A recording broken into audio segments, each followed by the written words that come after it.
Corey, the two safety guys, Javon and Stefan, you know, we've watched a little bit of film of them, but maybe you can give us a little bit of sense of who they are. You know, when you look at your roster now, who would you compare those guys to? Like, who does Javon play like? Who does Stefan kind of play like? Yeah, I think as you look at both those guys, starting with Steph, local kid right at Central Valley, Steph he's done a lot of he's had a lot of growth in from his junior year to his senior year. You know, we look at Steph when we really first started recruiting him, and he first committed before his senior season. Sort of looked at him as primarily a boundary safety. Like he's a very physical fitter. As you guys see Brandon Hill this year play his last three or four games this year, and him throw his body around. I think when you guys watch Steph's film, you see the same thing. But at the same time, too, as you see his senior film, you see him make more plays in space. You see him make more plays on the ball.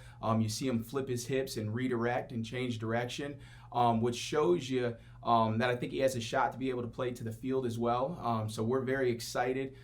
Think he's a great competitor, hardworking kid.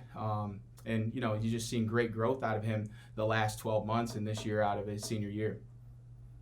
Then as you look at Javon, he played, he's done a lot. Like you see him playing corner when there was injuries on his roster. So you see him playing corner, you see him transition, play the deep ball. He's got some good comfortability downfield. He's cool, relaxed, good timing on hands. Then you'll see stuff where he's up closer to the line of scrimmage.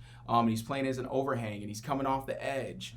Then you'll see him as a free safety, middle of the field, rangy type kid. So he shows a multitude of things as well, of being able to open up as well as be in the box as well. So both those guys, give us some flexibility between both safety positions and not just putting themselves in a hole of just playing one position.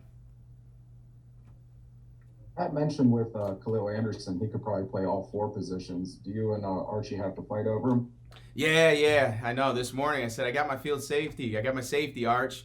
But no, we're just joking around. Khalil's a good football player, and I think as you look at a lot of those guys in the class, you look at Noah, you look at Tamarian, as well as the safeties. Like when you look at those guys' film, again, they're playing a lot of positions, and you see the ability out of Khalil in the return game and just his big play ability. But yeah, Khalil, at the end of the day, it's our jobs to get the best four DBs on the field wherever they play at. So whatever that opportunity for him is, we're going to place him there to put him be put in position to make plays. Corey, getting 6 Pennsylvania guys, in this class, how important is that for the program? A year after, obviously, just one guy from PA last year in the class, and that group, I guess, the Pennsylvania group elevating itself this year. Yeah, I think it's obviously exciting. You get 4 kids from Western PA, then we get 2 on the other side of the state. So to be able to recruit, your home state and especially your backyard right here in Pittsburgh is exciting. And I think we had great young kids that really took pride in playing here. You look at some of those young D linemen, and those guys have had a lot of opportunities, but they really took pride and wanted to play for Pittsburgh and for this university and for the city. So I felt like the state had some really good talent this year, and we went full force, and it was a team effort out of everybody on staff to go out here and recruit the heck out of these guys to keep them home.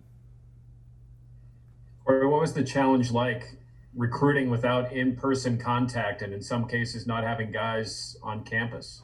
Yeah, it's different, right? It's just different, and obviously the recruiting staff did a heck of a job of all the virtual tours. Then, you're doing the virtual campus visits with life skills, and you're showing them, I think during the summer, our guys were in different spots of who was on campus, who was at the facility, and FaceTiming the guys in and showing them around. So you have to be creative and think of different ways to show guys stuff.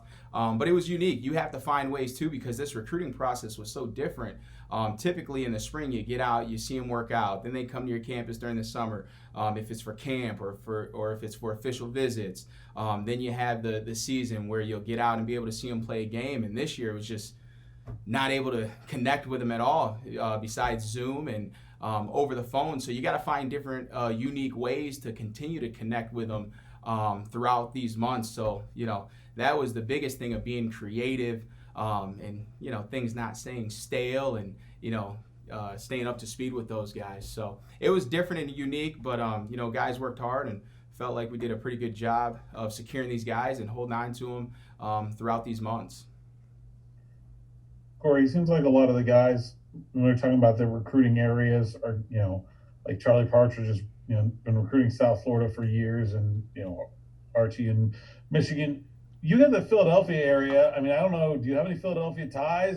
There aren't any like obvious ones on your resume. How do you go about attacking like recruiting this huge city with a ton of football talent, obviously, but also heavily recruited by a bunch of other schools?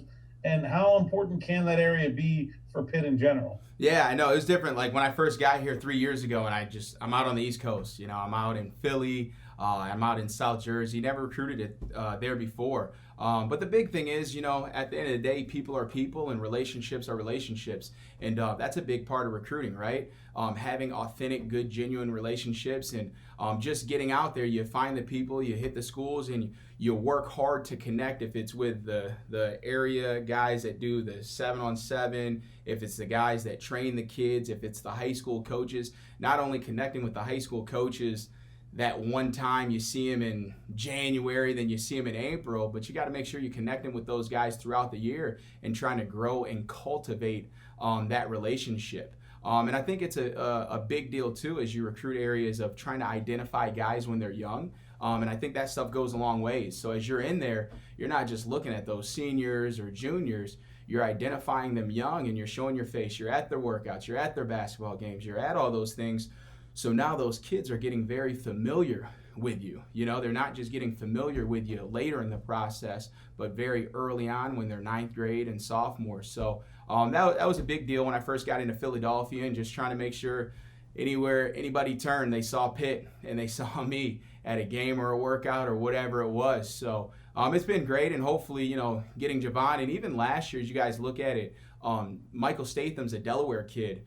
Or finished in Delaware, but he actually was an Imhotep kid his first 2 years. So, guys over in Philadelphia know him as well. Just starting to open that up and hopefully continue to get more guys from that area. And, at the end of the day, it's still, this is our state, and we want to make sure those guys from the east side of the state are coming over here as well to play for our university.